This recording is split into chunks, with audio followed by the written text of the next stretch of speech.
So I'm only recording live because I don't really have a lot of skills, and that's the easiest thing for me to push go live. So anyhow, I'm working on this series, marriage series, um, and so this is going to be a brief video. This one is called, as you can see, "Who do you listen to, and what do you learn from?" And that's important. People who are trying to be married successfully or already are married successfully. Um, it's important to think about guidance. And I say that because you don't know everything. You just simply don't know everything. And you're embarking upon a path that's pretty new. And marriage is so unique because it depends on who's marrying who and for what reasons that it either works or it doesn't work. And so a lot of times, just like anything, you look for advice, you look for guidance in a lot of different places. And I would say there's some places to look for guidance, and some places you don't. But even failure is a good teacher. So I'll say this. Let's start with who do you listen to, and then who you not listen to.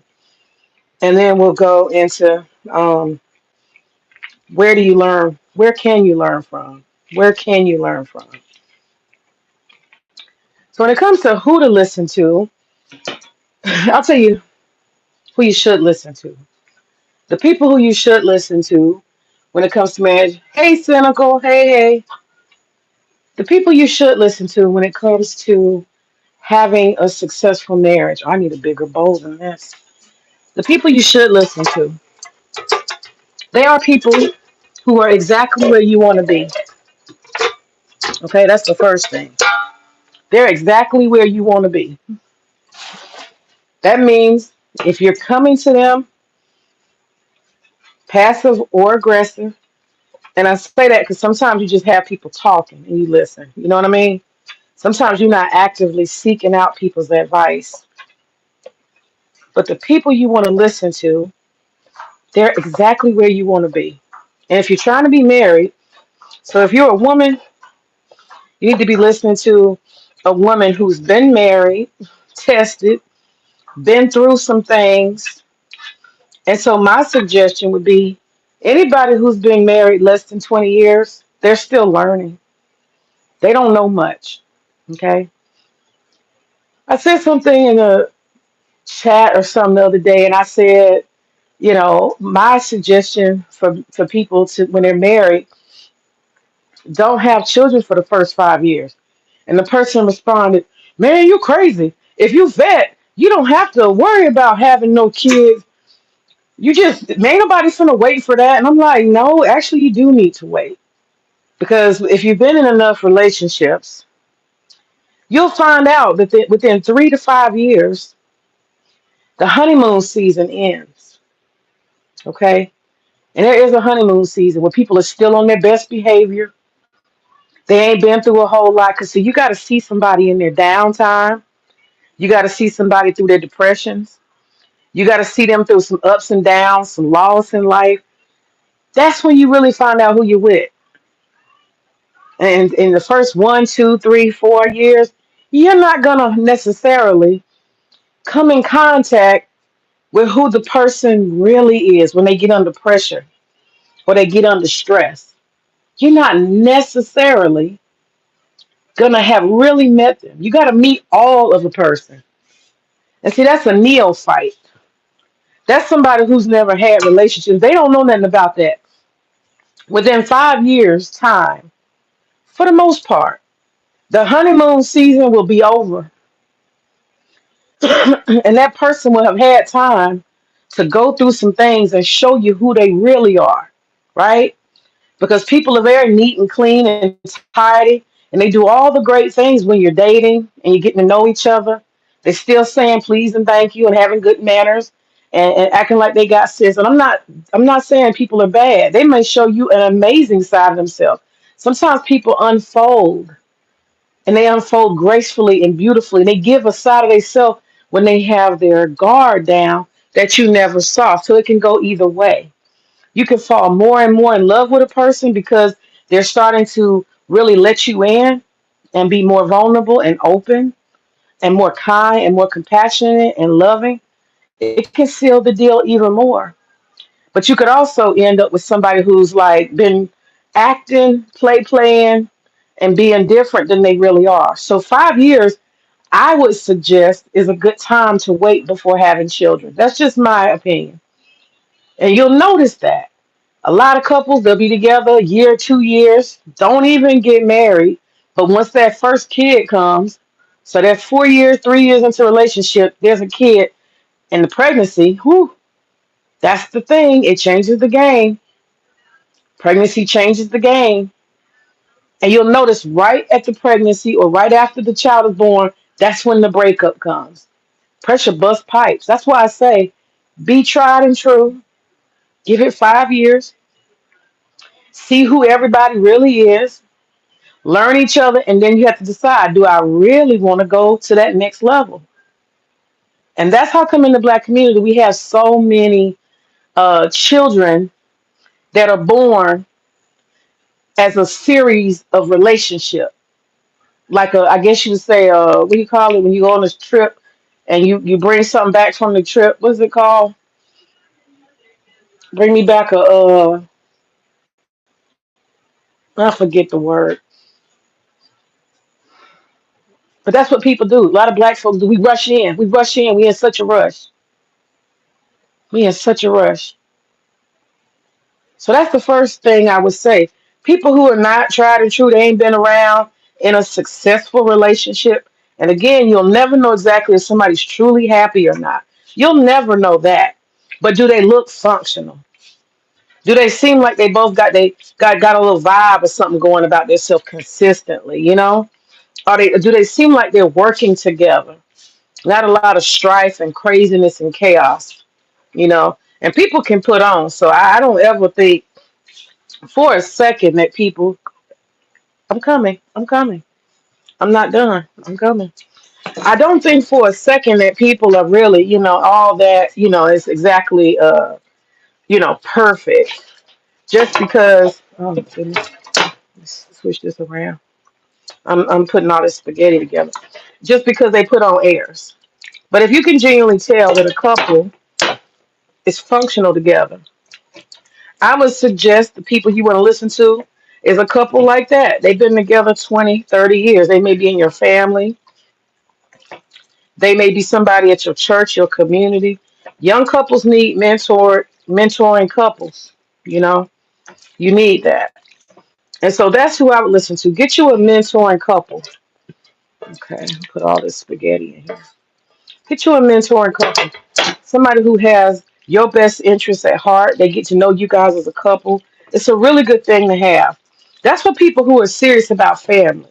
A lot of people, man, they don't nobody tell me nothing. Yeah, that's the problem. And that's why we have so much failure in black relationships. Hey, what's up, Gabe?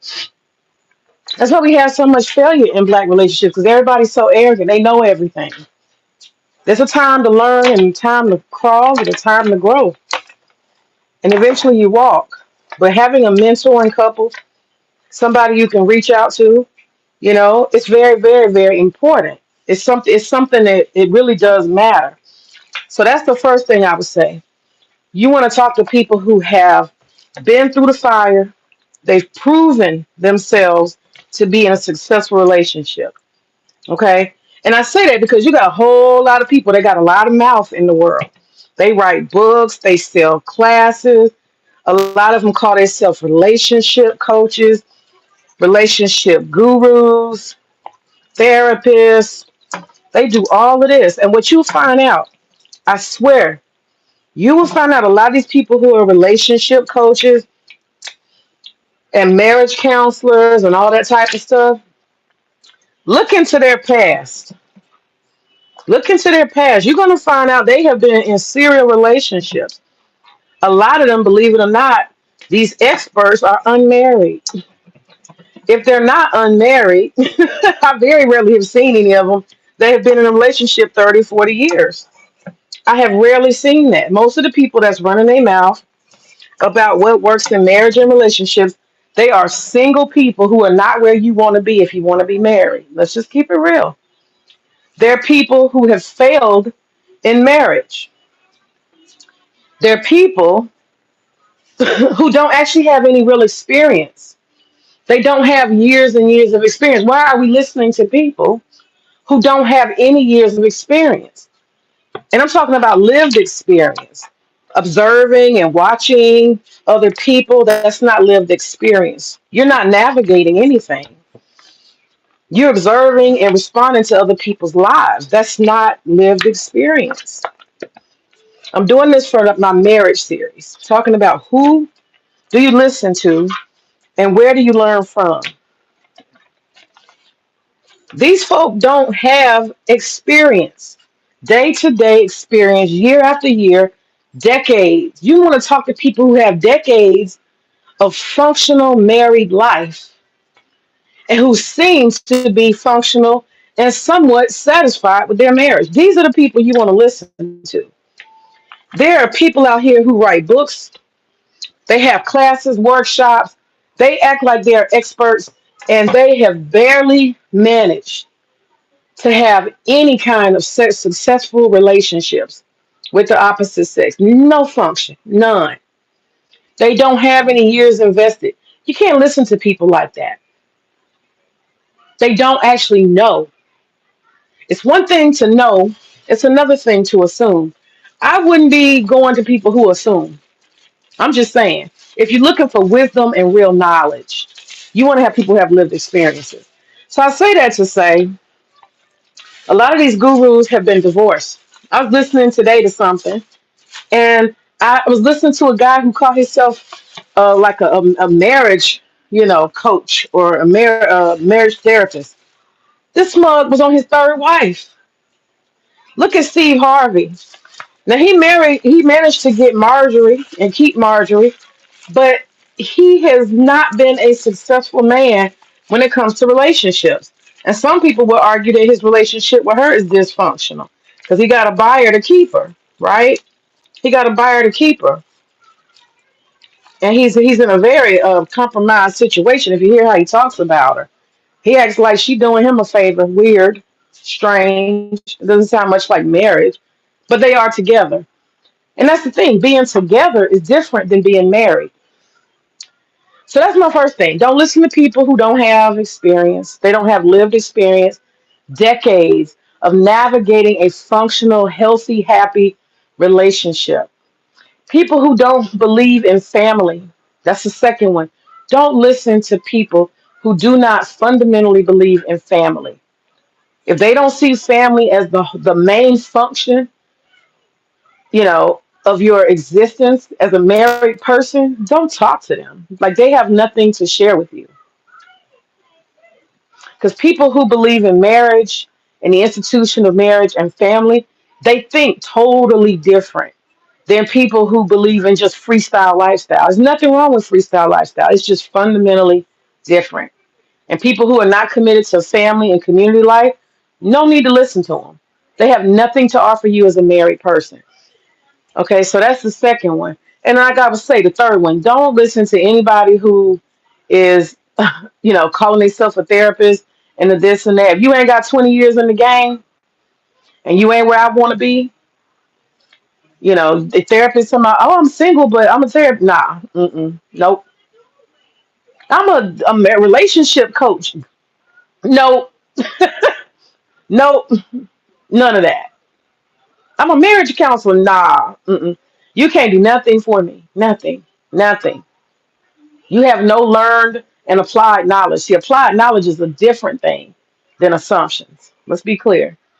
So those are the people you don't want to listen to. So I would say if you're looking at 20 years, you're probably looking at somebody who's kind of an elder, somebody who's a bit older than you. And I wouldn't even subscribe myself to be like, oh, they old school and I'm new school. Nah, the knowledge doesn't change. People are people. And in order for you to live your life and coexist with another human being, there's skills. It don't matter if you're young or old, it's the same fucking skill set. Respect, duty, responsibility, trust, honesty, same shit. Same shit. And somebody who can't teach you none of them, that's the building blocks. If they can't teach you respect, honesty, trust, responsibility, and duty, if they can't teach you that because they haven't done it, they ain't got nothing they can offer you because those are the building blocks of a solid, functional marriage. Okay? Let me look at my comments. Okay. Hey, hey, y'all. And the next thing is, where do you learn stuff from? So if you see somebody writing a book or you see some workshops, question all of it. Who is this person? Do they have any, actual standing? Are they in a functional marriage? Steve Harvey wrote to think like a, what is it? Think like a lady. No, act like a lady, think like a man. Some shit like that. Act like a lady, think like a man. And I saw a couple. The only thing I saw in that book that was good was he said he distinguished for women when you know you actually have a man in your life. Because a lot of women walk around fooled, thinking they got a man, they don't got a man. And that's the one thing I got out of the book. That was the only wisdom I got out of it. The rest was gibberish and trash. Okay. And he distinguished for women three things, the three P's. If he's not professing, meaning claiming you, if he's not providing for you, and if he's not protecting you. So it's provide, protect, and profess. If he's not doing those three things, that's not your man. I think that was wisdom, and that was the only thing I got out of that whole goddamn book. Okay, so that just proves my point that people who haven't had a lot of success, they haven't had years of the game, they haven't been through the fire, they lack a lot of deep details. If I was gonna write a book about marriage and relationships, I'd have came up with way more than that. But I do actually have a lot of experience, in marriage successfully. I do have that. So I actually would be able to come up with a lot of information. And so that's why, it's not a bragging point, it's an experience point. Marriage ain't no flex. It's a choice, it's a lifestyle. So I'll say this. That's kind of why I'm doing the marriage series because I think it's good to have positive conversation about the institution of marriage. Everybody else out here is talking negative and gender war and this and that, and that's not everybody's reality. If you're toxic and you're dysfunctional, then yeah, have those conversations. Marriage doesn't work. Nobody's any good. You can do that. That's fine. But there are people out here who were raised to be married. They were raised to be in a family. They were raised that way, and that's a tradition they want to follow. And that's what they're going to do, regardless of what the world is doing, because they are the captain of their own ship. And intuitively, that is where they're guided, right? Towards marriage and family life. And nothing is better than anything. It's just really a matter of choice and your own background. Your background is your foundation. It's the thing that's your norm. It's what you know best. It's what you're comfortable in. And I would never let the world and its ways sway me from what is my foundation, you know, coming from my family and what I grew up around and what I believe. I'm not going to let the world sway that. Only a weak minded person would. So then I'll go to the next point, the final point. When it comes to what should I pay attention to? Well, like I said, the books, the therapist, if you needed one or something like that, be very, very discerning about who is talking, what their methods are, and stuff like that. Again, I go back to people who know you best. I stay away from like commercial stuff and all those type of things. I do think that there are some books out here that have some fundamentals. If you're going to look at books and stuff like that, there are some workbooks that talk about communication. So I wouldn't focus so much on books about relationships because then you have to take on somebody's ideology or their framework, and that can sway a lot of different directions. And it may not work for wife and husband. So what I would say is focus on character. character traits. So you as a couple, maybe you work on character traits. Let's get books about communication, you know, and let's see what we can learn. Let's talk about it. You can read with your spouse. Let's talk about our communication styles because I don't want to buy into these pop culture books, these trendy shit. Men are from Mars, women are from Venus. The stupid shit. Let's get to the fundamentals. What does it take to function? Communication. How do we learn responsibility? Let's reflect on that. There's some books just about responsibility. Are we somebody who are we our goals on point? There are books about goals, setting goals. If you're having financial struggles, get some books on couples and finance or just finance in general. It's a way to work on some of those fundamentals without getting all into the weeds. You know what I mean? Because when you interject people's fundamental beliefs into stuff, I'll give you an example. Like sometimes even with religion, you got people who they want to throw into the extra pot. Man, you got to be married and put up with somebody because you said for good or bad. Who said? Where does that come from? Is that logical? Does that make sense? Get dogged and dragged out because marriage is forever? Come on now. The intention is forever. But at the end of the day, it's growth and development and functionality. And if you're not growing and you're not developing and you're not functioning, then the marriage is a failure. So let's work on what it takes to make the marriage work. And every so often, you will come across somebody who has, Luna, I'm coming. Go back. I'm coming. I'm coming. I'm almost done. I'm coming. We're going to play. Go. I'm coming. I just need 10 minutes, girl. Man, when they home for the summer, they swear they can't go without you for 2 minutes. Um, but there's sometimes you'll get little nuggets of information. And I just want to share this piece and then tell you how you can learn from people, in my opinion, who are fucked up. The same way you can learn from people who are functional and got their shit together and they can share that with you and you can observe that type of stuff. You should ask an old person, hey, how did you stay married for 30 years? But tell me the top three things I should know, right? And see what they say. They'll tell you some good shit. I'm trying to tell you. I'm trying to tell you, they'll tell you some good shit. Just ask them. You ain't got to put all your business out there. Just ask them, how do you stay married for 30 years? What's the keys? And usually it always goes back to communication, respect, responsibility and duty, honesty. Mostly it goes back to that for the most part. But I came across this man named Bobby Hemmett. He's a metaphysician. And Bobby Hemmett, let me read these comments in a second. Bobby Hemmett said something really profound. I was watching one of his videos. He said that he met this woman and she was a muse to him. And she was her spiritual wife. Okay. And he said the one thing when he was meditating and thinking deeply, he was thinking about her and just meditating on that relationship. He never felt anything so pure, so beautiful before. And he said that being with her revealed to him the truth about the black man and the black woman. He said the black man is God and the black woman is God. This is some powerful shit. And I've held on to this. And if we see the God in each other, if we see the God in each other, if we can focus on seeing the God in each other,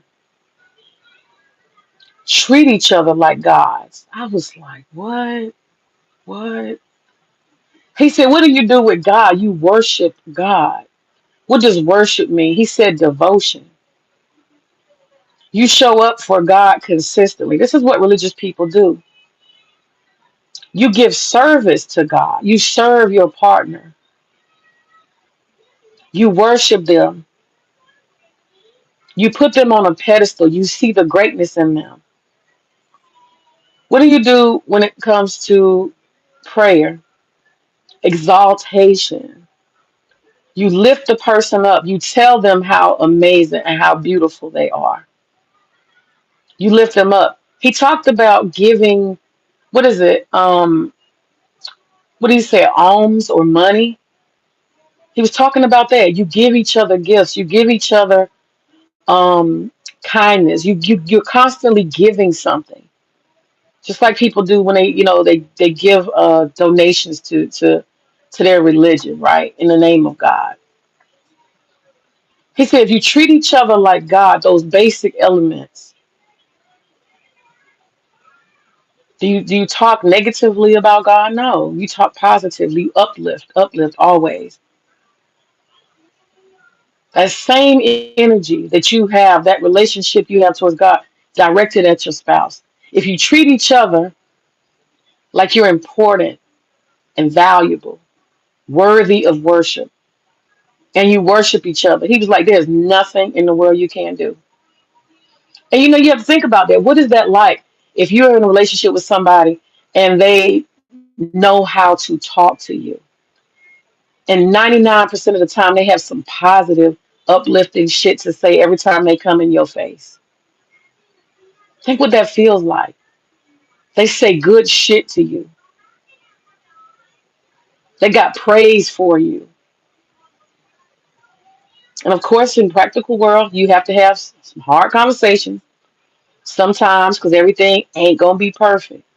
But the fact is, you're always looking for the God in that person. You're always looking for the good. You focus on the good and not the bad. Do you know how revolutionary that is for relationships? To constantly be looking to praise one another, to have nice stuff to say and mean it, you know? That's powerful. Treating each other like you want to be treated. It sounds like very little, but a lot of married people don't know how to do that.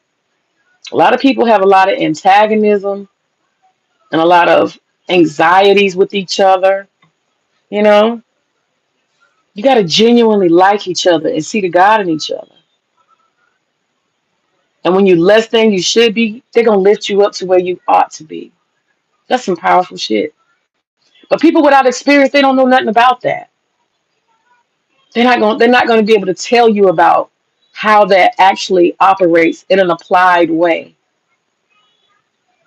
You got to apply it as a lived thing. It can't be assumptions and guesswork and all that type of stuff. Do you know what it's like to hold a person up in their darkest hour? Do you know what that's like? When you see the God in them, despite they're not exactly where they should be at the moment, but you know they're going to get there. Because people make mistakes, people do stupid shit. Can you still see the God in them? Yes, you can. And that's what marriage is built on. Okay. So I would say, look at people who do stupid stuff, people who are dysfunctional, learn from that. You see the way people interact. I had a friend, I had to dismiss her. I'm be honest. I had to stop being around her because I didn't like the way she talked to her husband.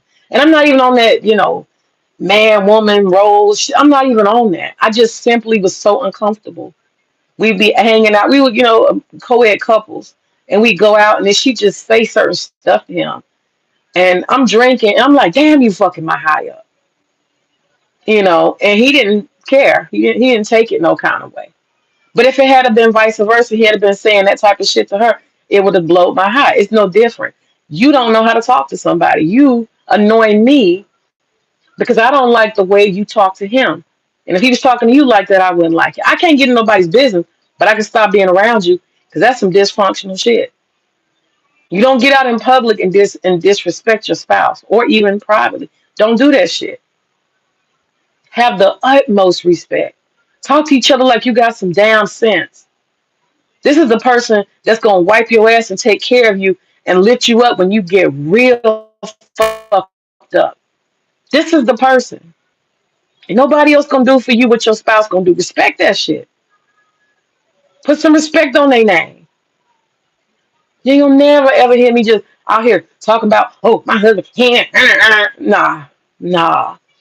Anything that I'm not feeling, that's a discussion for me and him. And it's a respectful, considerate, well thought out discussion. And so that's the thing you do. You watch and you look at other people's relationship. You say, I don't like that. She was always nagging, nagging, nagging, annoying. And we're pretty much not friends because I don't like the way she is in her marriage, which is none of my business.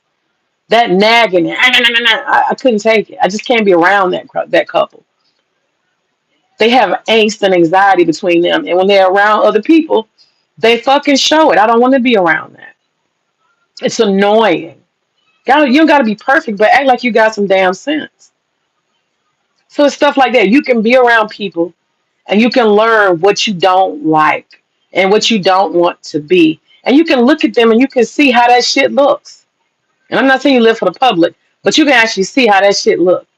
The shit look crazy. Even if they was by themselves, that shit look crazy. You see what I'm saying?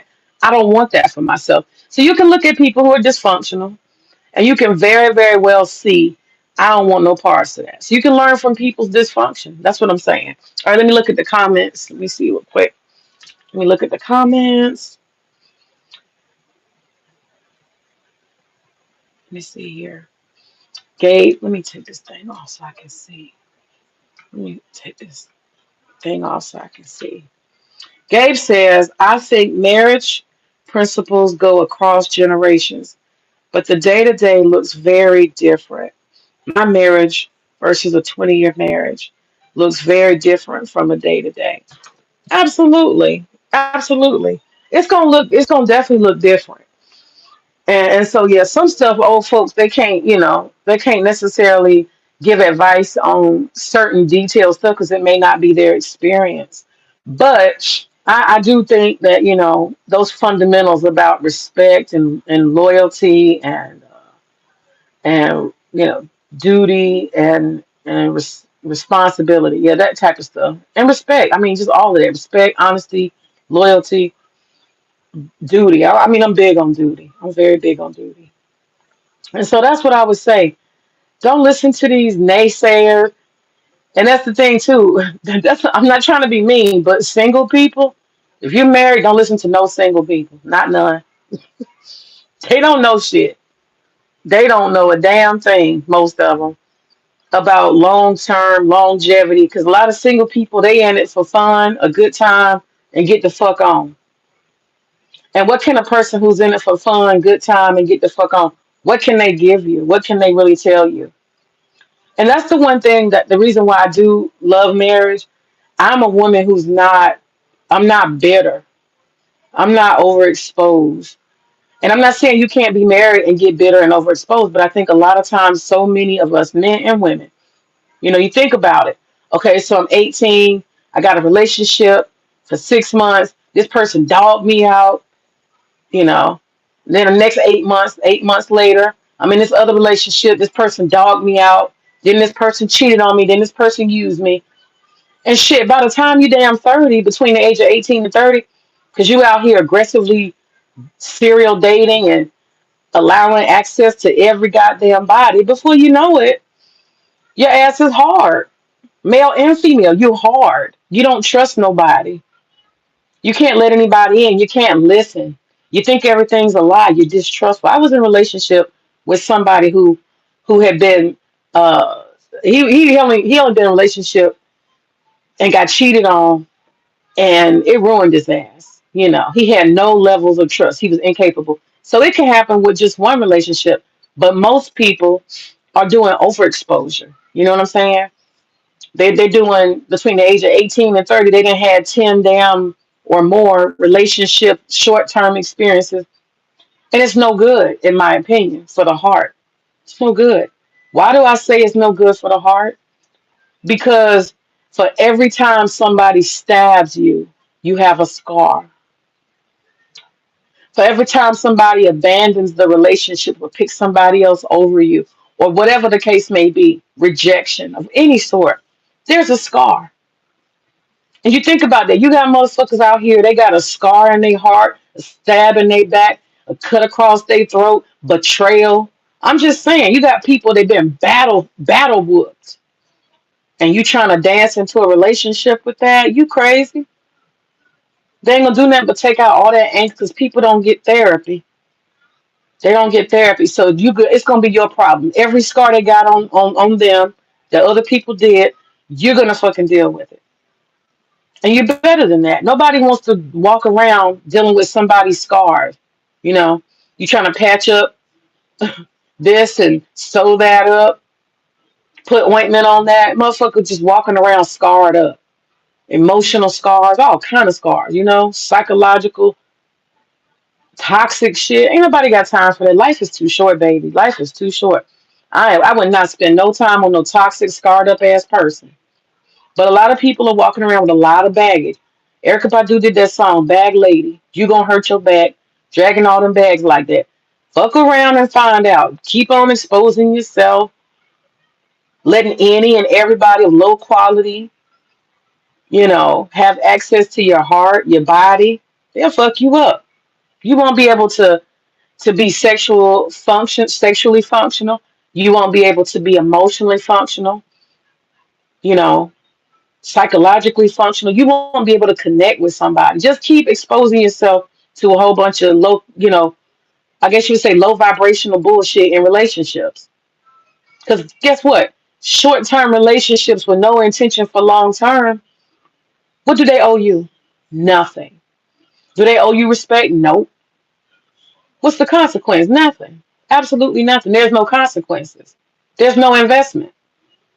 You're giving somebody your access to you, and they don't owe you a damn fucking thing. They don't owe you nothing. They can talk to you any kind of way, treat you any kind of way. It's a matter of, are you willing to walk away? But by that point, you got scars. So it's a whole bunch of scarred up people, and they're bitter, and their hearts are hard, and they're not ready for any relationship with anybody, no matter what they say, no matter what comes out of their mouth. And so that's important to know when people approach you. So, how many relationships you been in? What was the quality of those? And I would never, me personally, I would never want to be with anybody who has a bunch of short-term relationships, because they are probably the most dogged out people. They've been through a whole heap of shit. And these are the kind of people that they can't trust you. They think whatever you're saying, you got ulterior motives. Da da da da da da. They think you're gonna eventually do something wrong to them. They're looking for the signs and the red flag. I didn't see that, baby. Mm-mm. I ain't got no time for none of that. I'm here to love. I'm here to serve. I'm here to be loved and to be served. I'm here for longevity. I'm here as an investment. I don't have time for no toxic shit. I ain't got time for cleaning up a beat and battered, scarred up ass body. I ain't got time. Scarred people can't love. Let me tell you that. Scarred people can't love. They got a whole bunch of baggage. They can't love you. They're not capable. They're battle wounded. So, You know, that's some real shit though. That's some real shit. People want to. Nobody out here is good for relationships. Yeah, all of y'all walking around with scarred up as fuck with all these short term bullshit ass relationships, giving access to everybody, just leaving yourself open. No wonder, no fucking wonder. You have to have discernment. You have to say to yourself, are people worthy of my attention, my time, my heart, my presence? We give away our presence too easily. We let everybody have access, and then we wonder why. Then we wonder why. People don't appreciate anything given easily. And things given easily usually ain't worth shit. That's the truth. Now, what I do appreciate is some shit I had to work for, where everybody can't get it. Everybody don't have access. There's standards. There's expectations. That shit I want. Easily won things, I'm not too crazy about. I'm just saying. And a lot of people are easy fucking access. And they got wounds and backstabs and heart throbs and all kind of shit to show for it. So be leery of single people trying to tell you anything. They carrying a lot of baggage, baby. Single people carry a whole people who've been single for a long time, or they've been in some fucked up relationships. Don't listen to them. They carrying a whole lot of scars and a whole lot of baggage. Listen to people who have been battle tested, functional in a relationship. They understand. They understand, everything they need to understand about relationships. Those are the people who I would listen to. All right, y'all. I'm gonna end stream. And you guys, I'll talk to you later. Ashe.